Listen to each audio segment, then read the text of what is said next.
President Joseph Robinette Biden making the announcement that the CIA has killed Ayman al-Zawahiri. He is the number two, or was the number two leader of al-Qaeda, second only to Osama bin Laden, killed in a CIA drone strike that the president said did not kill any additional family members. No family members of Mr. Zawahiri were killed, and no civilians killed as well.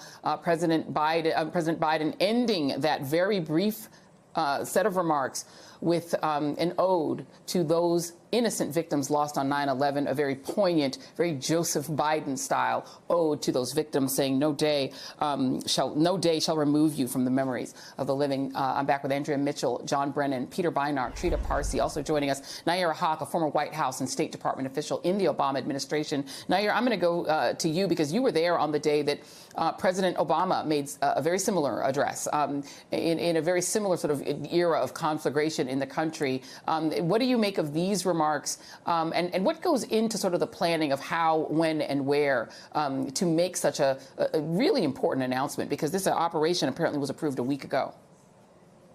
And it's an operation that we'll find out the details of in the coming days, the same way we found out the details of SEAL Team 6. Very closely held information, likely that it did require coordination, not only across U.S. agencies, but also with the government of Pakistan. We do know that Osama bin Laden was targeted inside Pakistan, where he had been for years.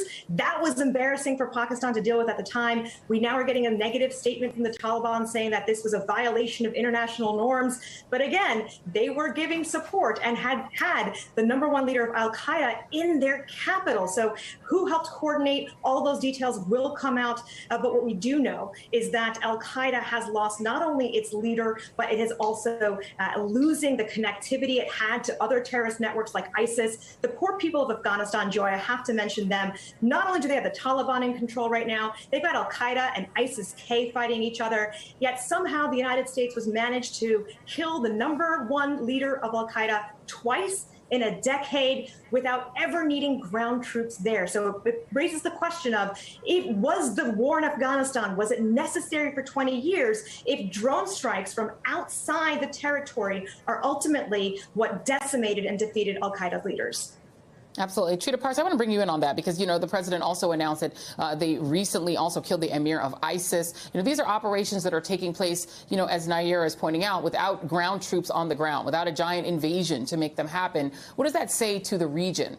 To understand that the United States can take out the leader, the intellectual leader, in addition to the functional leader of al-Qaeda in downtown Kabul. You know, what does that say to those who are supporting and sheltering the Taliban in the region? Well, it's certainly a devastating message to them, those who are hosting or those who believe that they can get away with something like this. But I also think it's a very strong message to the American public, to the American people. We don't need to be there militarily in order to be able to eliminate from the battlefield, as the president said, those who are planning to attack the United States. And I wouldn't limit that just to Afghanistan. I think when Biden gave the speech, and I think he was absolutely right pulling out of Afghanistan, he made the reference saying that this is the beginning of an end of an era of regime change wars. We are currently still in Syria without congressional authority. We're still in Iraq, even though it's quite clear that at least a very significant portion of the Iraqi public doesn't want us there. Much of the justification for staying there has been to counter terrorism. But this is a clear indication that we actually don't need to be there physically, occupy countries or occupied parts of countries in order to be able to defend the United States from terror. You know, and thank you for making that point. Peter Beinart, I want to bring you in on this conversation because we're having this in sort of the context of a new conversation about 9/11 again. People who are raising doubts, like the former president, about the origins of that attack on the United States and, you know, sort of making friends, making nice with and taking lots of money from the Saudis, who the CIA says were involved in terms of, you know, 15 of the 19 hijackers being Saudis. And then the way we took that entire conflict and exported it to Iraq, a country that had nothing to do with it. You know, we're having this also in the context of a time when the people doing a war, a sort of an old-fashioned war of regime change, is Russia. And in one of the justifications that they used, that Vladimir Putin used, was to say Iraq. So what do you make of the sort of bigger picture context of what we're seeing happen with the CIA being able to do what 100,000 troops on the ground could not? I mean, I think this is another piece of evidence that really an era is ending in American foreign policy as the United States focuses on great power conflict. Obviously, there will still be a threat from jihadi terrorism. There are now these splinter groups that exist in parts of Africa, in the Middle East. But Zawahiri played a very, very important historical role. He was the one who convinced bin Laden that they should focus on the United States. Remember, bin Laden's initial focus was on the regimes in the Middle East that he and Zawahiri both hated and wanted to overthrow and replace with theocratic jihadist regimes. It was Zawahiri who sold bin Laden on the idea that in order to overthrow those local enemies, they had to go after what they called the head of the snake, United States. So he was really the mastermind of this whole idea, which ultimately became September 11th, this entire quote-unquote war on terror era. Again, terrorism will remain, jihadist terrorism will remain, but his death, I think, symbolizes the fact that the centrality that it once had in American foreign policy is now past. Yeah, indeed. And Andrea, let's go back and talk a little bit more about Zawahiri's past. I mean, this man goes all the way back to the plot to kill Anwar Sadat, to punish him for making a deal with Israel. I mean, this is somebody who has, a very affluent man, a doctor who comes from a prominent family, very much like Osama bin Laden. What do you make of that? Because that was an era as well, right? These wealthy men who decided to dedicate their lives to going after the great Satan, the United States, and waging war upon us from places like Afghanistan. And was radicalized in an Egyptian prison. Exactly what you point out, that he was responsible, as the president just pointed out, for the USS Cole, for the horrific bombings in 1998 that I was covering in Kenya and Tanzania, where hundreds and hundreds of people died of our two embassies. The USS Cole, 17th service members died. That was in 2000, October of 2000, and then, of course, the lead up to 9/11.